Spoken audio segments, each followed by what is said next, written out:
Hello guys, eto kanina kasi nagbanlaw na ako ng buhok ko. Hindi ko napakita sa inyo yung mga beshi yung paano ko paglagay yung binili kong Botox, Brazilian Botox sa Pilipinas. Dinala ko kasi dito sa Norway. Nung dumating ako sa Norway kasi nung Tuesday ako pumunta rito ng Norway. Nung Wednesday, naglagay na kagad ako ng Brazilian Botox nung umaga.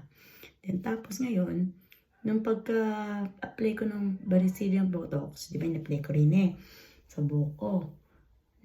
Ginawa ko, binilower ko siya.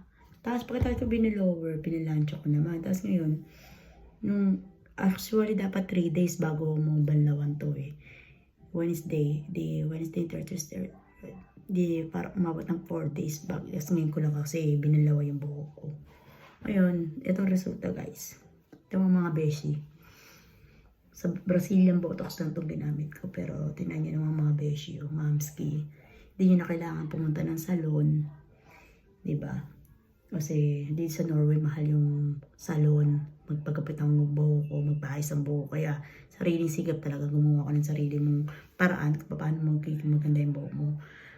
Kaya naisipan ko magdala ng Brazilian Botox dito sa Norway. Kasi ito guys, nangyari mga besi. Mga besi, tingnan nyo naman, mamski. Tingnan mo naman ang taray ng buhok ko. Parang ako pariban, diba?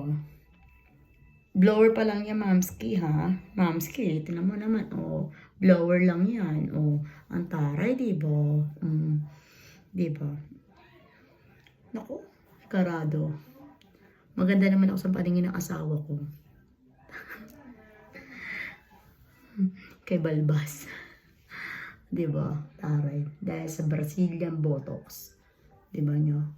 Para na kayo nagpariban. Kaya,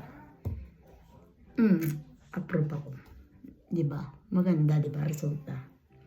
Kaya, mamski, kung gusto nyo try nyo na. At bumili na kayo, makakamura pa kayo. 100 plus lang to, mamski. Ito mo, laki-laki pa. Sige na, bye guys. Sa susunod na video, gagawa ko kung paano mag-apply ng Brazilian Botox.